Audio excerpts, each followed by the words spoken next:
നമസ്കാരം. ഇപ്പം പിണറായി വധം അത് നടന്നുകൊണ്ടിരിക്കുകയാണല്ലോ. ഡോക്ടർ സെബാസ്റ്റ്യൻ പോൾ എന്ന് പറയുന്ന ക്രിസ്ത്യാനി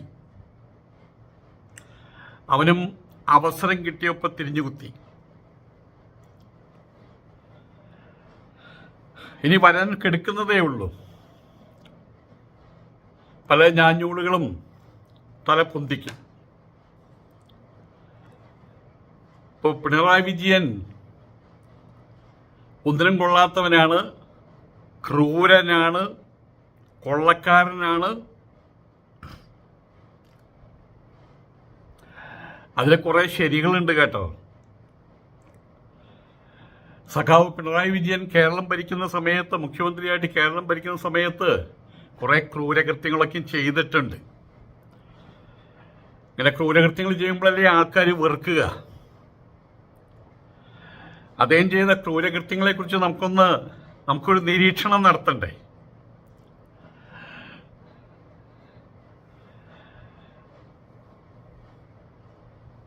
എന്നെ സംബന്ധിച്ചിടത്തോളം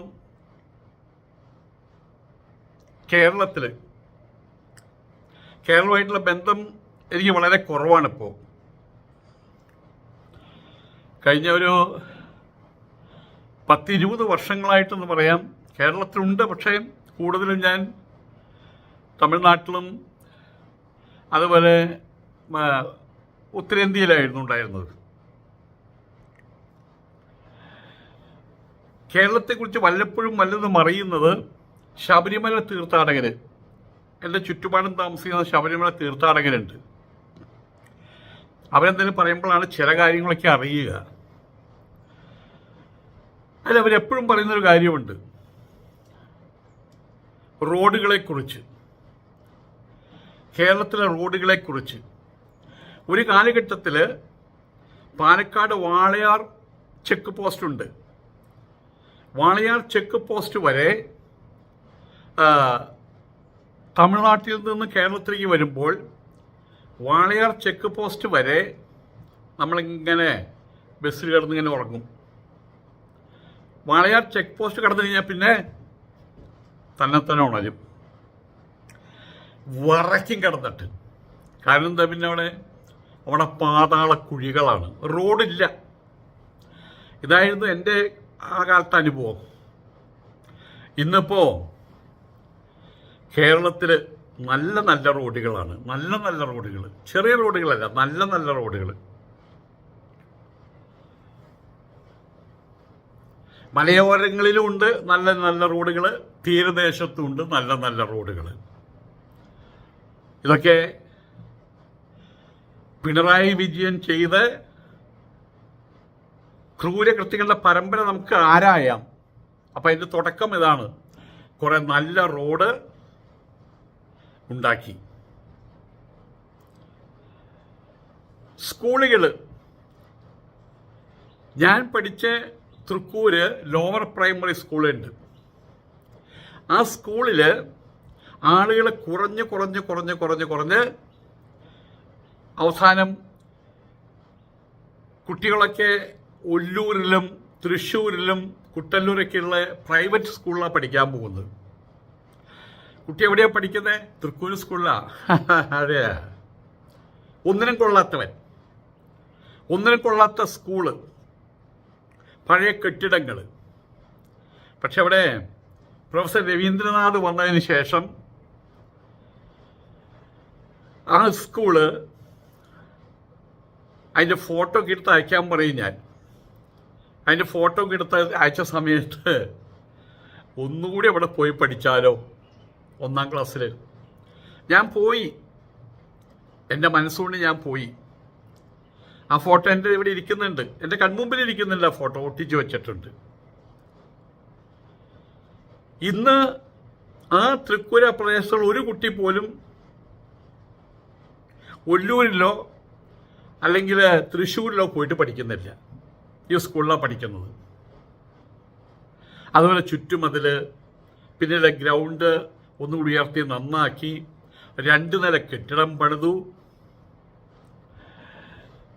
ഇതെല്ലാം പ്രൊഫസർ രവീന്ദ്രനാഥ് പറയുമ്പോൾ LDFിൻ്റെ ആ ക്രൂരകൃത്യത്തിൻ്റെയും അതിൻ്റെ ബാധ്യത ഏറ്റെടുക്കേണ്ടത് സഖാവ് പിണറായി വിജയനാണല്ലോ. സർക്കാർ സ്കൂളുകൾ നന്നാക്കി. ക്രൂരകൃത്യം നമ്പർ 2. KSRTC. അത് KSRTC അടങ്ങുമോ ഒടുങ്ങുമോ കുഴിച്ചു മൂടുമോ? തൃശ്ശൂർ പൂരം സിനിമയുണ്ട്. തൃശ്ശൂർ പൂരം സിനിമയെന്ന് തോന്നുന്നുണ്ട്, മറ്റേ ഇയാളുടെ തൃപ്പൂണിത്തറയുള്ള അദ്ദേഹത്തിൻ്റെ സിനിമ. ഇപ്പോൾ സിനിമാടന്മാരുടെ പേരൊന്നും എനിക്കങ്ങനെ പെട്ടെന്ന് പറയാൻ പറ്റില്ല. ജയകൃഷ്ണയോ അങ്ങനെ ഒരാളാണ്. അപ്പം അദ്ദേഹത്തിൻ്റെ സിനിമയിൽ KSRTC ബസ് മുഴുവൻ കുഴിച്ചു മൂടുന്ന ഒരു രംഗം ഞാൻ കണ്ടിട്ടുണ്ട്. അതുപോലെ KSRTC മുഴുവൻ കുഴിച്ചു മൂടേണ്ട അവസ്ഥ. പെൻഷൻ ഇല്ല. പെൻഷൻ കിട്ടണമെങ്കിൽ വീട്ടിൽ ഗണപതി ഹോമം നടത്തി പ്രാർത്ഥിക്കണം. അങ്ങനെ ഇരിക്കുമ്പോൾ ഒരു പെൻഷൻ കിട്ടിയാലായി. ഈ പെൻഷൻ കിട്ടുന്നവരെ സംബന്ധിച്ചിടത്തോളം അതവർക്കൊരു ബലമാണ്. പക്ഷെ കഴിഞ്ഞ കുറേ വർഷങ്ങളായിട്ട് KSRTC മുന്നോട്ട് തന്നെയാണ് ഓടുന്നത്, പിന്നോട്ടല്ല ഓടുന്നത്. നിൽക്കുന്നുമില്ല കട്ടപ്പുറത്ത്. അതും ഒരു ക്രൂരകൃത്യമാണ്. പെൻഷൻ കൃത്യമായിട്ട് KSRTC ആളുകൾക്ക് കിട്ടുന്നു, അതും ഒരു ക്രൂരകൃത്യമാണ്. ഏറ്റവും നല്ല സർക്കാർ ആശുപത്രികൾ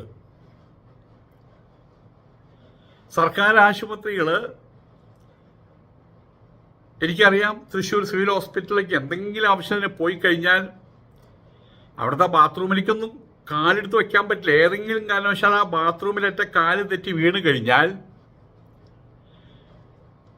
പിന്നെ 5 വർഷം നിരന്തരം കുളിക്കുമ്പോഴാണ് ആ നമ്മുടെ മനസ്സിൽ നിൽക്കുമല്ലോ ആ മണവും ആ ചളിയും ആ വൃത്തികേടും.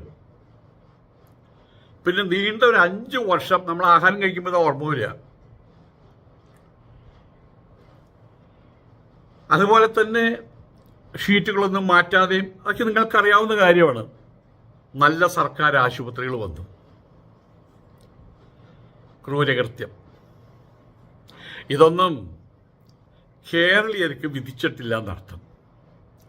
നന്ദി കെട്ട കേരളീയർക്ക് വിധിച്ചിട്ടില്ല എന്നർത്ഥം. അവർക്ക് ഓഫർ മാത്രം മതി, പറഞ്ഞാൽ മതി. നിങ്ങൾക്ക് തറാം എന്ന് പറഞ്ഞാൽ മതി. അത് കഴിഞ്ഞാൽ പറഞ്ഞ തന്നു കഴിഞ്ഞു. എവിടെ? അതൊക്കെയും പ്രസ്താവനകളാണ്. അതിന് ഇനി വരാനിരിക്കുന്നതേ ഉള്ളൂ പ്രസ്താവനകൾ. അതിനനുബന്ധമായിട്ട് TV ചാനലുകൾ അവർ പറഞ്ഞുകൊണ്ടിരിക്കും എല്ലാം ശരിയായി, എല്ലാം കൊടുത്തു കഴിഞ്ഞു. മെയ് മാസത്തെ പെൻഷൻ ഇവിടെയുള്ള അമ്മമാരുടെ കയ്യിൽ കിട്ടിക്കഴിഞ്ഞാൽ അത് 8ാം ലോകമഹാത്ഭുതമായിരിക്കും. കിട്ടില്ല, കാരണം ഏപ്രിൽ മാസം വരെയുള്ള പെൻഷൻ അവിടെ തയ്യാറാക്കി വെച്ച് കഴിഞ്ഞിട്ടുണ്ട്. അത് മെയ് മാസത്തിൽ കിട്ടും. അത് കഴിഞ്ഞാൽ ശുംഭം ശുഭം കണ്ടു കാണാൻ പോകുന്ന കാര്യമാണ്. അല്ലെങ്കിൽ തന്നെ ജനങ്ങളെല്ലാം വോട്ട് ചെയ്തു. അന്നൊക്കെ അവർ പറഞ്ഞു ഞങ്ങൾ ഒറ്റക്കെട്ടായിട്ട് ഇപ്പം എന്തായി? ഇപ്പം എല്ലാവരും അവരവരുടെ രാവണങ്ങളിലേക്ക് തിരിഞ്ഞു. ഇപ്പോൾ ഒറ്റക്കെട്ടില്ല.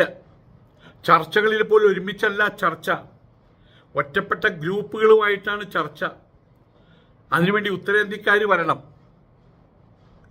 അവരാ തീരുമാനം എടുക്കുക. ഇത്രയും ദിവസമായിട്ടും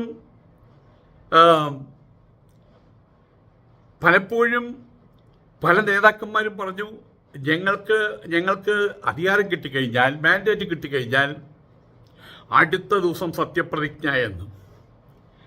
മെയ് 4-ാം തീയതി കഴിഞ്ഞു, 5-ാം തീയതി കഴിഞ്ഞു, 6-ാം തീയതി കഴിഞ്ഞു, 7-ാം തീയതി കഴിഞ്ഞു, 8-ാം തീയതി 9-ാം തീയതി ആവാൻ പോകുന്നു.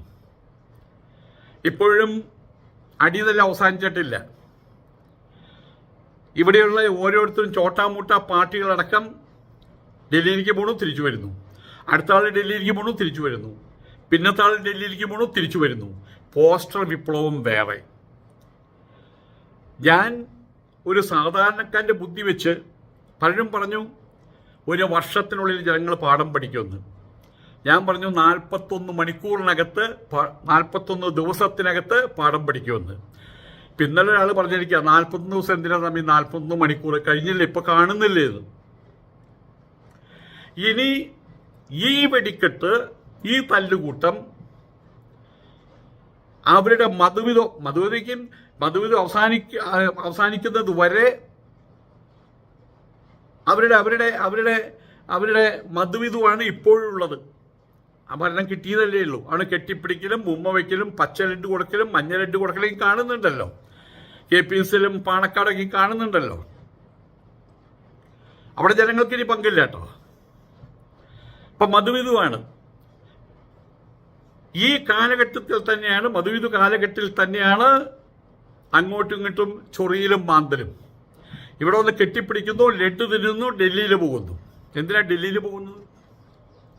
രമേശ് ചെന്നിത്തല 2 വട്ടം ഡൽഹിയിൽ പോയി കഴിഞ്ഞു. എല്ലാവരും അഭിപ്രായം പറയുകയാണ്. ഞങ്ങളുടെ സ്വാമിജി പറയാറുണ്ട്, ഒപ്പീനിയൻ ദാറ്റ് ഈസ് യുവേഴ്സ്. അഭിപ്രായം നിങ്ങളുടേതാണ്, decision that I will take, ഞാൻ എടുക്കും. കാരണം അദ്ദേഹം മഠാധിപതിയാണ്, ഒരു ആശ്രമത്തിൻ്റെ അധിപന് അതിൻ്റെ നിലയും വരെയും മറ്റുള്ളവർ കൊടുക്കും. ഇവിടെ പണ്ട് അങ്ങനെയായിരുന്നു, പിണറായിയുടെ കാലഘട്ടത്തിൽ അങ്ങനെയായിരുന്നു. അതിനെയാണ് സ്വേച്ഛാധിപത്യം എന്ന് പറഞ്ഞത്. പക്ഷെ അതൊരു കാരണവരുടേതാണ്, വീട്ടിലെ കാരണവര്. ഓണത്തിന് മുണ്ടും പുടയും കുട്ടികൾക്കെല്ലാവരും കൊടുക്കും, കൈനീട്ടം കൊടുക്കും, വിഷുവിന്. എന്തെങ്കിലും കുറ്റകൃത്യങ്ങൾ ചെയ്തു കഴിഞ്ഞാൽ മരുമക്കളെയും വിളിച്ചു നിർത്തി ഏതാണെന്ന് ചോദിക്കും. അത് സ്വേച്ഛാധിപത്യമല്ല, അതൊരു ഫെഡറൽ സംവിധാനത്തിൻ്റെ മഹിമയാണ്. ഒറ്റക്കുതിരയെ പൂട്ടിയ രഥം മുന്നോട്ട് പോകും, 4 കുതിരകളെ പൂട്ടിയ രഥം എങ്ങോട്ടും പോവില്ല. ഒറ്റക്കുതിരയെ പൂട്ടിയ രഥം മുന്നോട്ട് പോകുമെങ്കിൽ 4 കുതിരകളെ പൂട്ടിയ രഥം അതിവേഗം മുന്നോട്ട് പോവില്ല. കാരണം എന്താണ്? 4 കുതിരകളെ ആ രഥത്തിൻ്റെ 4 വശങ്ങളിലായിട്ടാണ് കെട്ടിയിട്ടുള്ളത്. അതാണിപ്പോൾ കോൺഗ്രസിൻ്റെ സ്ഥിതി. അതേ സമയത്ത് ഈ കേരള ദേശത്തോടും അവിടുത്തെ മനുഷ്യന്മാരോടും സ്വന്തം പാർട്ടിയോടും സ്വന്തം സ്ഥാനത്തോടും മഹിമ വെച്ച് പുലർത്തിയിരുന്ന സഖാവ് പിണറായി വിജയൻ ആയിരുന്നെങ്കിൽ ഇപ്പൊ സത്യപ്രതിജ്ഞ നടന്നു കഴിഞ്ഞേനെ, ഇതിനു മുമ്പേ നടന്നു കഴിഞ്ഞേനെ. ഇന്നാള് മന്ത്രി എന്ന് പറഞ്ഞാൽ അത് അംഗീകരിച്ചതിന് കാരണം കാലങ്ങളായിട്ട് ഇന്ന് ഈ കഴിഞ്ഞ 10 വർഷത്തെ ഭരണത്തിൽ അവിടെ മന്ത്രിസഭയിലും ഭരണാധികാരികൾക്കിടയിലും 2 സ്വരം ഉണ്ടായിരുന്നില്ല. കാരണം എന്താണ്? അവരെ ഭരിച്ചിരുന്നത് അവരുടെ മുൻതലമുറയിലുള്ള ഒരു പ്രകൃതിയാണ്, ഒരു മഹാനാണ് പിണറായി വിജയൻ. ആയതുകൊണ്ട് തന്നെ അവിടെ ചോദ്യം ചെയ്യപ്പെടൽ ഉണ്ടായിരുന്നില്ല. അത് സ്വേച്ഛാധിപത്യമായിരുന്നില്ല, അത് മറ്റുള്ളവരുടെ മേലുള്ള ആധിപത്യമായിരുന്നു. സ്നേഹം കൊണ്ട്, കെട്ടുമാടുകളെ കൊണ്ട്. ജീവിതത്തിൽ നമുക്കെല്ലാവർക്കും അറിയാം, വലിയ രൂപത്തിലുള്ള ടെറിബിളായിട്ടുള്ള നാശനഷ്ടങ്ങൾ കേരളത്തിൽ സംഭവിച്ചത്.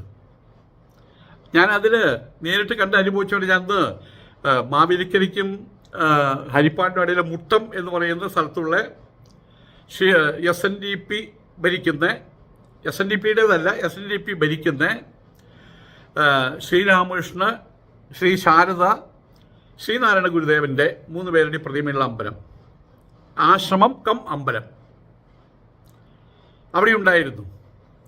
അപ്പോൾ ആ വെള്ളപ്പൊക്കത്തിൻ്റെ കെടുതികൾ മറ്റുള്ളവർ അനുഭവിക്കുന്നത് ഞാൻ കണ്ടതാണ്.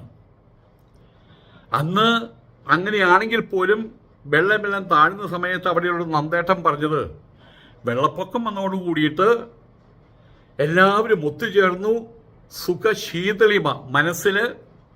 ഇതെല്ലാം കഴിഞ്ഞ സമയത്ത് അവിടെ കൊണ്ടുവച്ച് സേവാഭാരതിയുണ്ട്, ഞങ്ങൾ കണ്ടിട്ടില്ല അവരെ വണ്ടി തലങ്ങും വിലങ്ങും ഓടും. വണ്ടി കൈകാട്ടി നിർത്തി, ഇതിനകത്ത് ഗ്യാസ് ഉണ്ടോ, ഇതിനകത്ത് മണ്ണെണ്ണയുണ്ടോ, ഇല്ലാട്ടോ, അരിയുണ്ടോ, പഞ്ചസാരയുണ്ടോ, ഞങ്ങൾ അടുത്ത പ്രാവശ്യം വരുമ്പോൾ കൊണ്ടുവരാം എന്ന് പറയുന്നല്ലാതെ അതേ സമയത്ത് ക്രിസ്ത്യൻ അതോറിറ്റികളുടെ, മുസ്ലിം അതോറിറ്റികളെ മലപ്പുറത്ത് നിന്ന് വന്നവർ ആലപ്പുഴയ്ക്ക്, അതുപോലെ തന്നെ പാർട്ടിക്കാർ, ഡിവൈഎഫ്ഐക്കാർ, യൂത്ത് കോൺഗ്രസ്സുകാർ, അവരൊക്കെ അവിടെ കൊണ്ടുവന്ന് സാധനങ്ങൾ തള്ളുകയായിരുന്നു. ഒരാൾ തിരുവനന്തപുരത്തിരുന്ന് രാവും പകലുമെന്ന് ഭേദമില്ലാതെ ഊണും ഉറക്കം ഉപേക്ഷിച്ചുകൊണ്ടാണ് അന്ന് ആ ക്രൈസിസിൽ, ആ വലിയ വലിയ വലിയ തരത്തിലുള്ള മറ്റേ ക്രൈസിസ് വന്ന സമയത്ത് അവിടെ നിയന്ത്രിക്കുകയായിരുന്നു. ആ നിയന്ത്രണത്തിന് കീഴിൽ നിൽക്കാൻ കേരള ജനത ഇഷ്ടപ്പെടുകയും ചെയ്തിരുന്നു. പ്രളയം വന്നു, നിപ്പ വന്നു, കൊറോണ വന്നു, ഇതിനെല്ലാം ചാടിക്കടന്നു, മറികടന്നു. അത് പിണറായി വിജയൻ സർക്കാരിൻ്റെ മറ്റൊരു ക്രൂരത.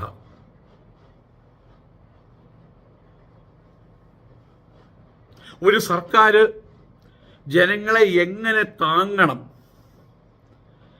എങ്ങനെ ഭരിക്കണം, അത് നമ്മൾ കണ്ടു. ലോകത്തിലെമ്പാടുമുള്ള ആളുകളുടെ ധനസഹായം വന്നു. കൂട്ടത്തിൽ പറഞ്ഞു, അതെല്ലാം കട്ടെടുത്തു. നമ്മളൊരു കാര്യം മനസ്സിലാക്കേണ്ടത്, ഇവിടെ വരുന്ന ഓരോ പൈസയ്ക്കും കണക്കുണ്ട്. അത് നോക്കാൻ വേണ്ടിയിട്ട് ഓഡിറ്റിംഗ് ഡിപ്പാർട്ട്മെന്റ് ഇവിടെ ഓഡിറ്റർ ജനറലുണ്ട്. ഇവിടെ 5 പൈസ പോലെ ഒന്നും കട്ടെടുക്കാൻ പറ്റില്ല. നേരിട്ട് വേണമെങ്കിൽ വാങ്ങിക്കാം. നിങ്ങൾക്ക് ഞങ്ങളൊരു ഓർഡർ തരണമെങ്കിൽ, ആ റോഡിൻ്റെ കോൺട്രാക്റ്റ് തരണമെങ്കിൽ ഞങ്ങൾക്കൊരു 10 ലക്ഷം രൂപ തരണം. കയ്യിൽ വാങ്ങിക്കാം, പക്ഷേ ഖജനാവിൽ നിന്ന് എടുക്കാൻ പറ്റില്ല. ഇന്ന് ഖജനാവ് എല്ലാ ചെലവുകളും കഴിഞ്ഞ്, ഖജനാവിലുണ്ടെങ്കിലും ചെലവഴിക്കാൻ വേറൊരു പിടിക്ക് വേണം. അതെല്ലാം കഴിഞ്ഞ് 4000 കോടി രൂപ റെഡി ക്യാഷായിട്ട് വെച്ചിട്ടാണ് സഖാവ് ഇറങ്ങിപ്പോകുന്നത്. പക്ഷെ ഇപ്പോൾ നുണ കൊണ്ടൊരു ആറാട്ടാണ്. പൂച്ച പെറ്റ് കിടക്കുന്നു. ആ പറയുന്നവൻ്റെ വീട്ടിൽ എന്ന് തന്നെ പറയണം പൂച്ച പെറ്റ് കിടക്കുന്നത്. ഏതായാലും എല്ലാം കഴിഞ്ഞ് 4000 കോടി രൂപ മിച്ചമായിട്ട് ഖജനാവിലിട്ട് ഇനി വരുന്ന സർക്കാരിന് മെത്ത പിരിച്ചു കൊടുത്തത് മറ്റൊരു ക്രൂരത. അത് സഖാവ് ചെയ്ത മറ്റൊരു ക്രൂരത. IT അനുബന്ധ ഫീൽഡിലൊക്കെ വർക്ക് ചെയ്യുന്ന, അവർക്ക് പവർ കട്ടില്ലാതെ വർക്ക് ചെയ്യാൻ സാധിച്ചത് ഈ കഴിഞ്ഞ 10 വർഷത്തിലായിരുന്നു. ഞാനിവിടെ തമിഴ്നാട്ടിലാണ്.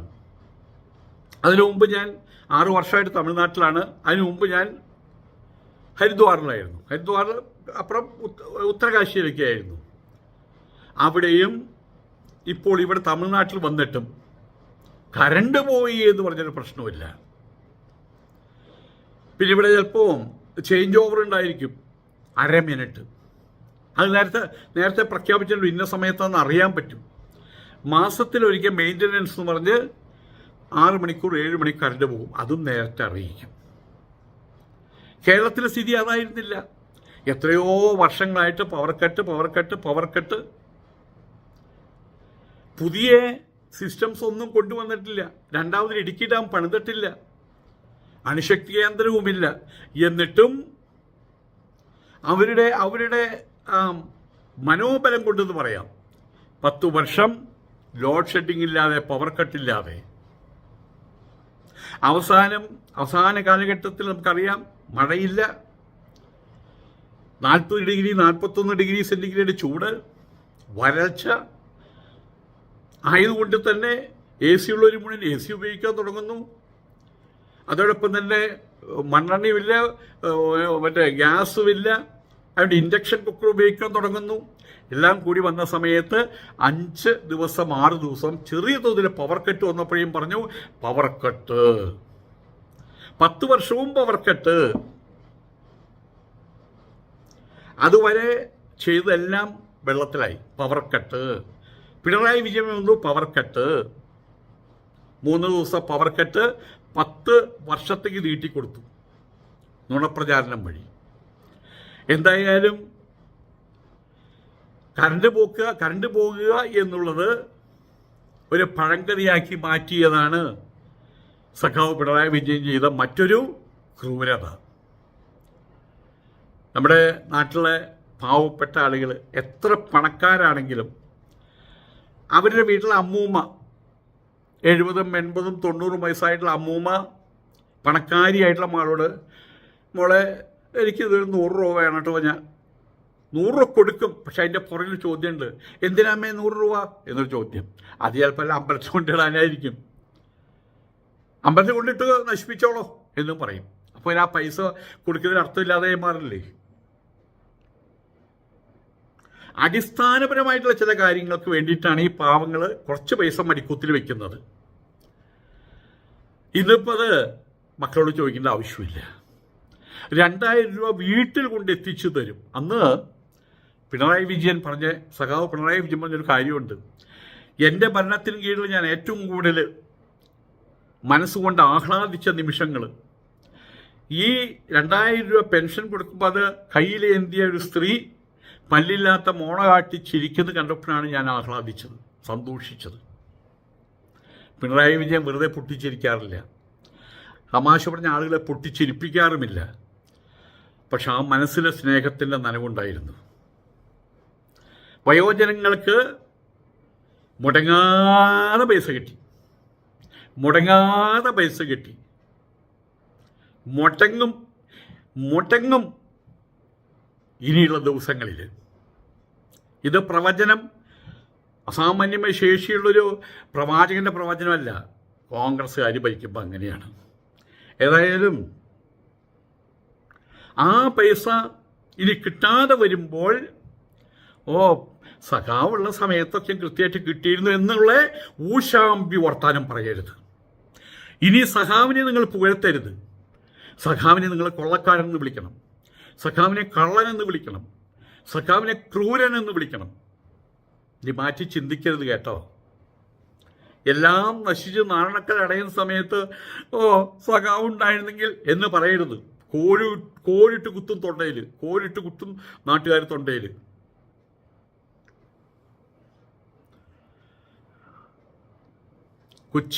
കൊച്ചിയെക്കുറിച്ചിട്ടുള്ള പാട്ടുകളുണ്ട്.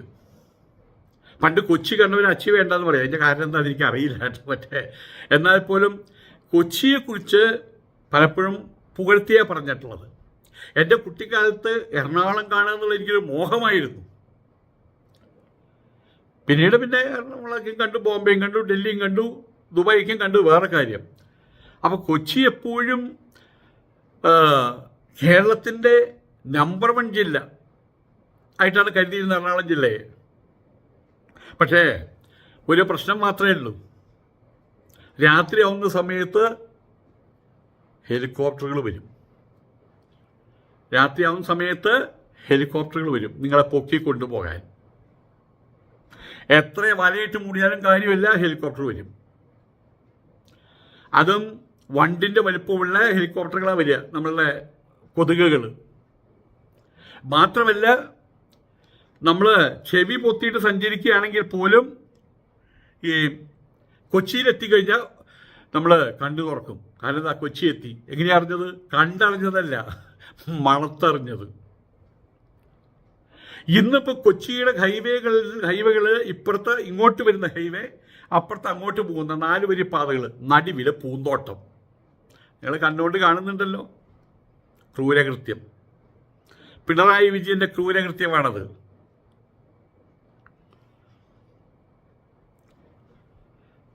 ഹരിതകർമ്മസേന പണ്ടൊക്കെ, ഞാൻ വീണ്ടും എൻ്റെ ചെറുപ്പകാലത്തെ കാര്യമാണ് പറയുന്നത്, എൻ്റെ സ്കൂളിൽ നിന്ന് നടന്ന് വന്ന് ഉച്ചയ്ക്ക് ആഹാരം കഴിക്കാൻ വേണ്ടി നടന്നു വരാവുന്നൊരു കഷ്ടപ്പാടുള്ള കാര്യം. അപ്പോൾ ഞാനൊരു ചോറും പാത്രം വാങ്ങിച്ചു. എന്നിട്ട് ചോറും പാത്രം കൊണ്ട് അവിടെ പോകും.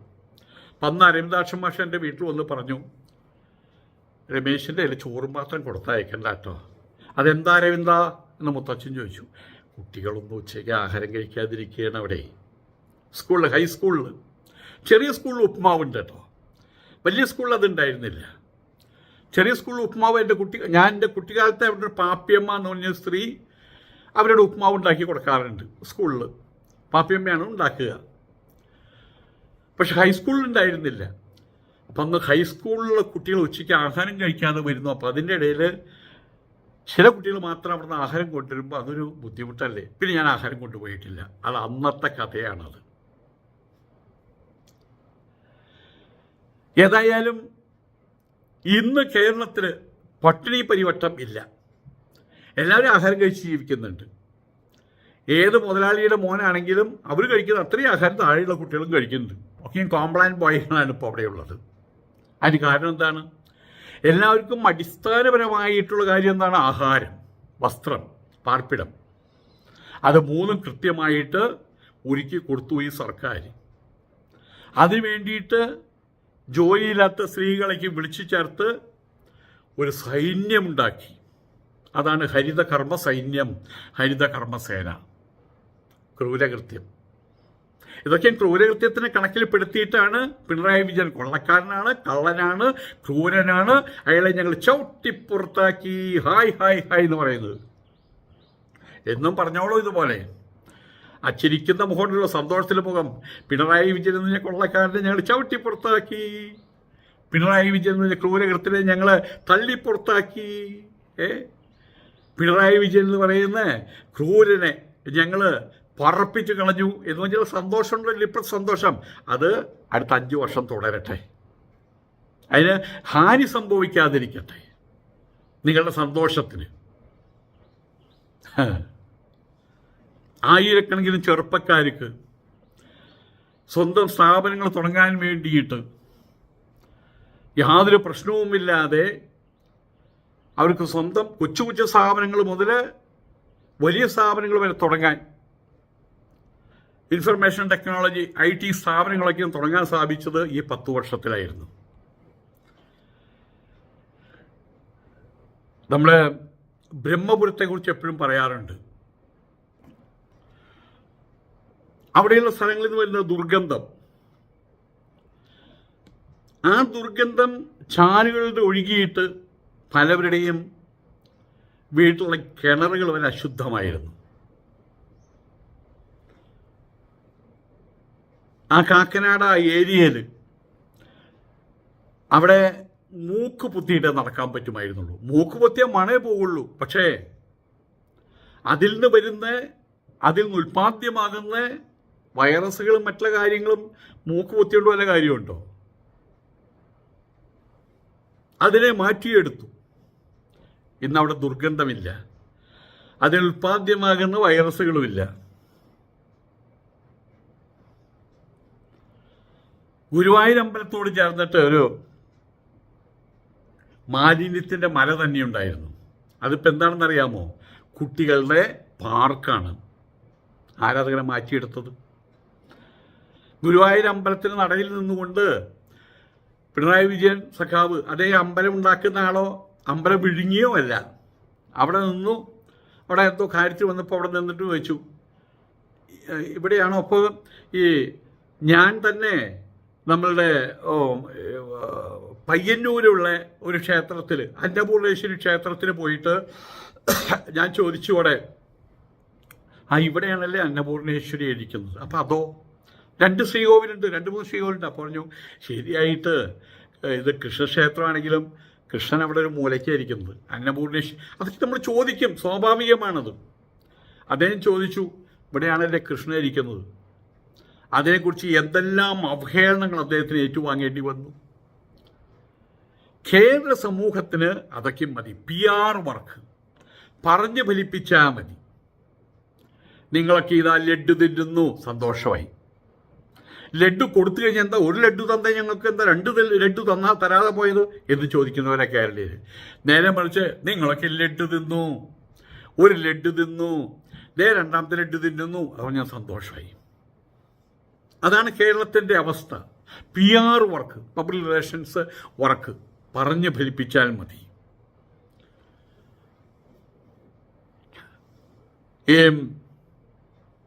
മറ്റുള്ള സംസ്ഥാനങ്ങളിലൂടെ സഞ്ചരിക്കുന്ന സമയത്ത് അവിടുത്തെ ദേശീയപാതകൾ എന്തിനാണ് ECR, ഈസ്റ്റ് കോസ്റ്റ് റോഡ്, അതൊക്കെ കാണുന്ന സമയത്ത് മാത്രമല്ല ചെന്നൈ ബാംഗ്ലൂർ റോഡ്, ചെന്നൈ കോയമ്പത്തൂർ റോഡ്, അതൊക്കെ കാണുമ്പോൾ നമുക്ക് തോന്നാറുണ്ട് കേരളത്തിൽ. ഞാനീ പറയുന്നത് ചെന്നൈ എന്ന് പറയുന്നത് അമേരിക്കയിലല്ല കേട്ടോ, തമിഴ്നാട്ടിലെ കാര്യമാണ്. അപ്പം നമുക്കതിന് മോഹം തോന്നാറുണ്ട്. പക്ഷെ കേരളത്തിൽ അത് നടക്കില്ല എന്നാണ് അവിടെയുള്ള ആൾക്കാർ പറഞ്ഞു ഫലിപ്പിച്ചത്. കാരണം എന്താ? ജനസാന്ദ്രത. അങ്ങനെയുള്ള കേരളത്തിൽ വലിയ വലിയ റോഡുകൾ, മിനുസമുള്ള റോഡുകൾ, കാണാൻ കൊള്ളാവുന്ന റോഡുകൾ, നടുവിൽ പൂന്തോട്ടം വെച്ച് പിടിപ്പിച്ച റോഡുകൾ, അതെല്ലാം പണിത് തീർത്ത് ജനങ്ങളുടെ തൊള്ളയിലേക്ക് ആവാഹിച്ചു കൊടുത്തത് വേറെ ആരുമല്ല, സഖാവാണ്. അതിനെയും ക്രൂരകൃത്യത്തിൻ്റെ പട്ടികയിൽ പെടുത്തിയ ജനങ്ങൾ, അവരെ നമ്മൾ എന്ത് പേരിട്ട് വിളിക്കണം? ഞാൻ ഇന്നലെ എൻ്റെ സ്വകാര്യ സംഭാഷണത്തിൽ പറഞ്ഞു ഇവരെന്ത് പേരിട്ട് വിളിക്കാൻ വെച്ചപ്പോൾ പന്നിയുടെ മക്കളെന്ന് ദേഷ്യം കൊണ്ട് പറഞ്ഞതാണ്. പന്നി എന്ന് പറഞ്ഞാൽ നന്ദിയില്ലാത്ത മൃഗമാണോ? നന്ദിയില്ലാത്ത മൃഗമായതുകൊണ്ടോ പന്നിക്ക് പന്നീൻ്റെ പേര് വന്നത്? അങ്ങനെ നന്ദി എന്നല്ലേ പേരിടുന്നത്? എന്തായാലും അങ്ങനെ ആ ദേഷ്യം കൊണ്ട് അങ്ങനെയാണ് പറഞ്ഞത്.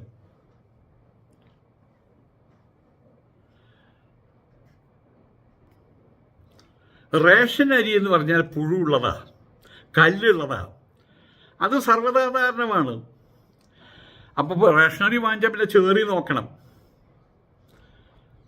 എന്നിട്ട് അതിൽ കല്ല് കളയണം, അല്ലെങ്കിൽ വെള്ളത്തിലിട്ട് അരിക്കണം. അപ്പം അടിയിൽ കുറേ കല്ലുണ്ടാവും, പിന്നെ പുഴു. അത് സ്ഥിരം പരിപാടിയാണ്. റേഷൻ അരിക്ക് മഹിമയുള്ള റേഷൻ അരി അത് കിട്ടാൻ തുടങ്ങിയത് പിണറായി ഭരണത്തിൻ്റെ കാലഘട്ടത്തിലാണ്. സ്കൂളിലെ കഞ്ഞി മാറി ഊണായി,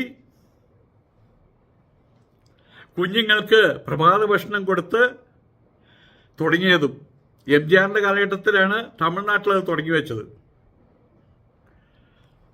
എംജിആർ പറയാറുണ്ട്, തമിഴ് മക്കൾക്ക് പശിക്കക്കൂടാതെ. തമിഴ് മക്കൾക്ക് വേറൊരു പണമില്ലെങ്കിലും നിറമില്ലെങ്കിലും വിദ്യാഭ്യാസമില്ലെങ്കിലും അവർ വിശന്നിരിക്കരുത്. കാമരാജ് നാടാര് പറഞ്ഞു, എഴുതാനും വായിക്കാനും അറിയാത്ത ഒറ്റ കുട്ടിയും തമിഴ്നാട്ടിലുണ്ടാക്കിയത്. അദ്ദേഹത്തിന് വിദ്യാഭ്യാസം ഉണ്ടായിരുന്നില്ല. എംജിആർ പട്നിയുടെ വിഷമം അനുഭവിച്ചവനാണ്. അതുകൊണ്ട് പറഞ്ഞു തമിഴ് മക്കൾക്ക് പശിക്കക്കൂടാതെ. ഇവിടെയാണ് കുട്ടികൾ സ്കൂളിൽ പോകുന്ന സമയത്ത് അവർക്ക് അംഗൻവാടിയിലെ കുട്ടികൾക്കടക്കം ഇപ്പം എന്താ കൊടുക്കുന്നത്? ബിർമാണിയും ചിക്കനും. ബിർമാണി ഒരു കൊച്ചു കുഞ്ഞാണ് പറഞ്ഞത്, ജയിലിൽ പോകുന്ന കുറ്റവാളികൾക്ക് പോലും മൃഷ്ടാന്നമാണ്, മൃഷ്ടാന്ന ഭോജനമാണ്. പക്ഷെ വളരാൻ തുടങ്ങുന്ന കുട്ടികൾക്ക് മുഴുവൻ കഞ്ഞിയും പയറും. ആ കാലഘട്ടത്തിലാണ് ബിർമാണി കൊടുക്കാൻ തുടങ്ങിയത്. കൊച്ചു കുഞ്ഞാണ് പറഞ്ഞത്, നിനക്കെന്താ വേണ്ട? എനിക്ക് ബിർമാണി വേണം. അത് കേട്ട് സഖാവ് മനസ്സലിഞ്ഞു. ഉടനെ തന്നെ ഓർഡർ ചെയ്തു കുട്ടികൾ നല്ല ആഹാരം. വൃദ്ധജനങ്ങൾക്ക് പകൽ വീടുകൾ. പകൽ സമയത്ത് ചിലപ്പോൾ വൃദ്ധജനങ്ങൾ മാത്രമേ വീട്ടിലുണ്ടാവുള്ളൂ. ഞാൻ ഇവിടെയുള്ള മുട്ടത്തുള്ള സമയത്ത് അങ്ങനെ ആ വീട് കണ്ടിട്ടുണ്ട്. പകൽ സമയത്ത് അവരവിടെ പോയിരിക്കുന്നു. വൈകുന്നേരം ആകുമ്പോൾ മക്കൾ അവരെ വീട്ടിലേക്ക് കൊണ്ടുവരുന്നു. അവയെ ആരാണ് ഉണ്ടാക്കിയത്? ഈ ക്രൂരനാണ് ഉണ്ടാക്കിയത്, ഈ കൊള്ളക്കാരനാണ് ഉണ്ടാക്കിയത്, പിണറായി വിജയൻ. കേരളം അതെ, ഇന്ത്യയിൽ തന്നെയാണ് കേരളം. അതറിയാത്തവരുണ്ട്. കേരളം ആഫ്രിക്കയിലാണെന്ന് വിളിച്ചു പറഞ്ഞ ഒരു കോമാളിയുണ്ട്, ഡൽഹിയിലുള്ള ആളാണ് നമ്മുടെ പ്രധാനമന്ത്രി. കേരളം സോമാലിയയാണ് എന്ന് വിളിച്ചു പറഞ്ഞ പ്രധാനമന്ത്രി.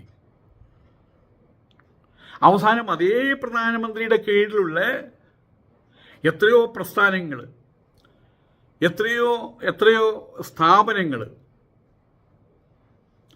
ഈ കേരളദേശത്തിന് എത്രയോ അവാർഡുകൾ കൊടുത്തു. എല്ലാം നമ്പർ 1 എന്ന് പറഞ്ഞ അവാർഡുകൾ കൊടുത്തു. ഏതായാലും നമ്മുടെ ചുറ്റുപാടുകളിൽ പിണറായി വിജയൻ സഖാവ് വന്നതിന് ശേഷം ഒരുപാട് ക്രൂരകൃത്യങ്ങൾ ചെയ്തിട്ടുണ്ട്. ഒരുപാട് ക്രൂരകൃത്യങ്ങൾ ചെയ്തിട്ടുണ്ട്. എണ്ണിയാൽ ഒടുങ്ങാത്ത ക്രൂരകൃത്യങ്ങൾ.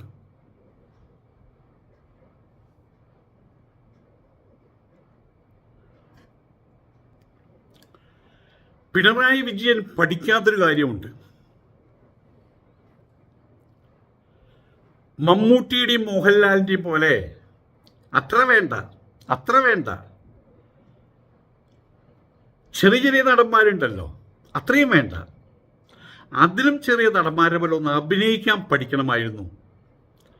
സഖാവ് പിണറായി വിജയൻ അഭിനയിക്കാൻ പഠിക്കണമായിരുന്നു.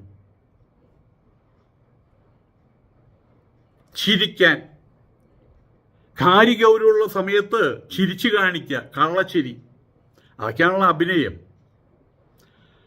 അദ്ദേഹം എന്ത് ചെയ്യുന്നു നോക്കാതെ അദ്ദേഹം ചിരിക്കുന്നുണ്ടോ? പ്രസംഗിക്കുന്ന സമയത്ത്, മൈക്ക് കേടാവുന്ന സമയത്ത് നിങ്ങളതൊന്ന് നേരത്തെ നോക്കി വെക്കേണ്ടെന്ന രീതിയിൽ അവർ തിരിഞ്ഞു നോക്കുന്നുണ്ടോ? പ്രസംഗിക്കുന്ന സമയത്ത്, ഞാൻ ഗീതാജ്ഞാനം നടത്തുന്ന സമയത്ത് ആരും എഴുന്നേറ്റ് നിന്ന് അവിടെ സ്ത്രീ വരാറുണ്ട്, അവരെപ്പോഴും ഈ വിശ്വരി കൊണ്ട് ഇങ്ങനെ വീശിക്കൊണ്ടിരിക്കും. ഞാൻ പറഞ്ഞു, ഇവിടെ എല്ലാവരും ഇരിക്കുന്നുണ്ടല്ലോ, ഞാനും ഇരിക്കുന്നുണ്ട്. ഇങ്ങനെ വീശുമ്പോൾ നമ്മുടെ ശ്രദ്ധ പോവുകയാണ്. ആ സ്ത്രീ പറഞ്ഞു, ഞാൻ നാളെ മുതൽ വരുന്നില്ല. സന്തോഷമുള്ളൂ പറഞ്ഞു. അതവിടെ പ്രസംഗിക്കുന്നവർക്ക് അറിയുള്ളൂ. കാര്യമാത്ര പ്രസക്തമായിട്ടുള്ള കാര്യങ്ങൾ അക്കമിട്ട് നിരത്തി പ്രസംഗിക്കുന്ന സമയത്ത് വെറുതെ വാചാടോപങ്ങളല്ല. ഒരാൾ ചോദിച്ചു, എന്തോ ഒരു കാര്യത്തെക്കുറിച്ച് ഒരു ചോദ്യം ചോദിച്ചപ്പോൾ പറഞ്ഞു, അത് വീട്ടിൽ പോയി ചോദിക്കാൻ പറഞ്ഞു. ചോദിക്കും. അതെല്ലാം ഒൽതോക്കി ഭൂകമ്പമാക്കി മാറ്റി. പിണറായി വിജയൻ ചിരിക്കുന്നില്ല. ആ മുഖത്തെപ്പോഴും ധാർഷ്ട്യമാണ്. ആളുകളെ കാണുന്ന സമയത്ത് കള്ളക്കരച്ചിൽ, കെട്ടിപ്പിടിക്കൽ, അതൊന്നും അദ്ദേഹം കാണിച്ചിരുന്നില്ല. പക്ഷേ സത്യസന്ധമായിട്ട് ചിന്തിക്കുന്ന ആളുകൾക്ക്, ഞാൻ SFI-കാരനായിരുന്നില്ല, ഞാൻ CPM-കാരനുമായിരുന്നില്ല, പിണറായി വിജയൻ്റെ അമ്മാവനുമല്ല, ഞാൻ അദ്ദേഹത്തിൻ്റെ മരുമകനുമല്ല. പക്ഷേ അദ്ദേഹം ചെയ്തിരുന്ന കാര്യങ്ങൾ അതെന്തായിരുന്നു എന്ന് ഞാൻ ചിന്തിക്കാറുണ്ട്. കേരളീയരുടെ ജീവിത സാഹചര്യങ്ങൾ താഴോട്ടാണോ മേലോട്ടാണോ അതും ചിന്തിക്കാറുണ്ട്. ജീവിത സൗകുമാര്യം, നല്ല റോഡുകൾ, നല്ല വിദ്യാഭ്യാസം, നല്ല ആശുപത്രികൾ, ജോലിയില്ലാത്ത സൈന്യത്തിൻ്റെ കരച്ചിൽ, ഇല്ലായ്മ. പണ്ട് ഒരു സിനിമ ഇറങ്ങിയിട്ടുണ്ട്, അതിലൊരു പാട്ടുണ്ട്, നോ വേക്കൻസി, പ്രേംസിറ അഭിനയിച്ചിട്ടുള്ളത്. ഇന്ന് അതുവല്ലതും ഉണ്ടോ? ഏതായാലും കേരള ജനതയ്ക്ക് ഇതൊന്നും പോരാ. അങ്ങനെ ചില നായ്ക്കളുണ്ട്. നായ്ക്കൾക്ക് ആഹാരം, പൂച്ചയ്ക്ക് വീട്ടിൽ ആഹാരം കൊടുക്കാൻ പാടില്ലെന്ന് പറയും. അപ്പോൾ പിന്നെ പൂച്ച അര പിടിക്കില്ല. പട്ടിക്കും അതുപോലെ തന്നെ വയറ് നിറച്ച് ആഹാരം കൊടുത്താൽ അവൻ എന്ത് ചെയ്യും? വീടിൻ്റെ മുമ്പിൽ ഇങ്ങനെ കിടക്കും. ഇങ്ങനെ കിടക്കുന്ന സമയത്ത് കള്ളന്മാർ വരുമ്പോൾ നോക്കും. അത്രമാത്രം. പിന്നെ പണിയില്ല. അവൻ കുരയ്ക്കും, വീണ്ടും വീണ്ടും ആഹാരം കിട്ടാൻ വേണ്ടിയിട്ട്. അവ കൊടുക്കുന്നതിനൊരു പരിധി ഉണ്ടാകേണ്ടതായിരുന്നു. അതുണ്ടായില്ല. കേരളം, ഞാൻ അതിൻ്റെ മുഖ്യമന്ത്രി, കേരളീയരെ ഹിമാലയത്തിൻ്റെ മുകളിലേക്ക് ആനയിക്കണമെന്ന് കരുതിയിട്ട് അതുമാത്രം മന്ത്രമാക്കിയിട്ട് അദ്ദേഹം പ്രവർത്തിച്ചു. അതാണ് തെറ്റായത്. ഇനിയിപ്പോൾ കിട്ടും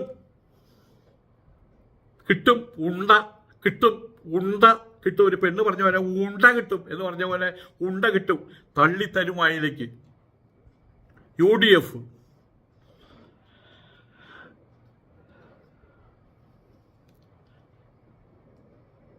ഏതായാലും പിണറായി വിജയൻ പോയി, കൊള്ളക്കാരൻ പോയല്ലോ, ക്രൂരൻ പോയല്ലോ.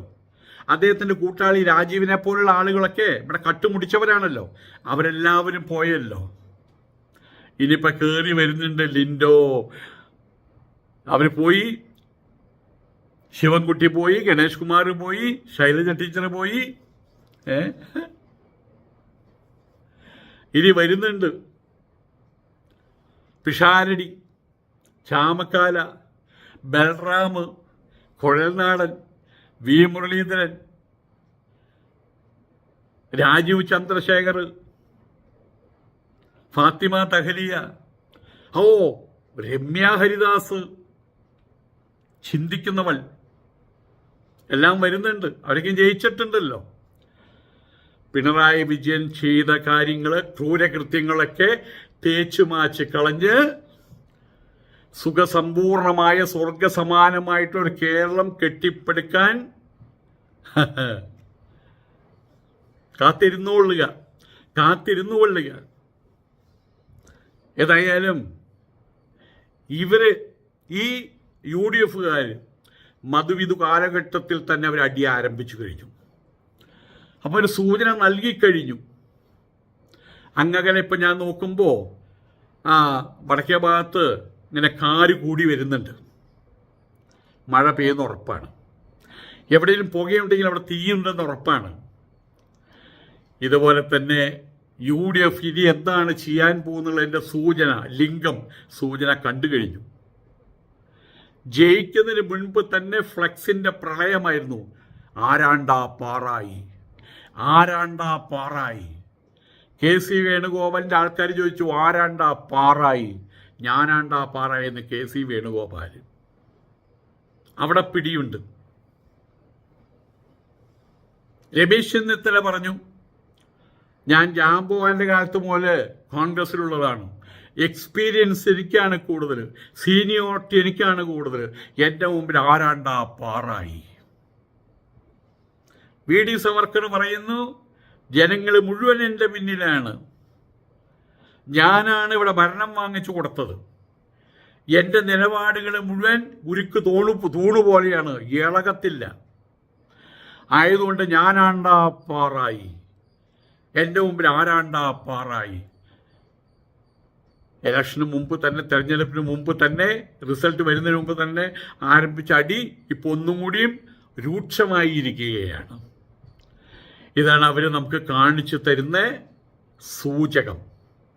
ഇനി വരാൻ പോകുന്ന ദിവസങ്ങളിൽ എന്ത് നടക്കും എന്നുള്ളത് ഇപ്പോഴേ ട്രെയിലറാണ് ഇപ്പോൾ കാണുന്നത്. കേരള ജനതയോട് ഒന്നേ പറയാനുള്ളൂ, നിങ്ങളുടെ ശല്യം നിങ്ങൾ തീർത്തു വെച്ചല്ലോ. പിണറായി സഖാവിനെ നിങ്ങൾ പുറംകാൽക്ക് അടിച്ചു കളഞ്ഞല്ലോ. നിങ്ങളുടെ ശല്യം തീർന്നല്ലോ.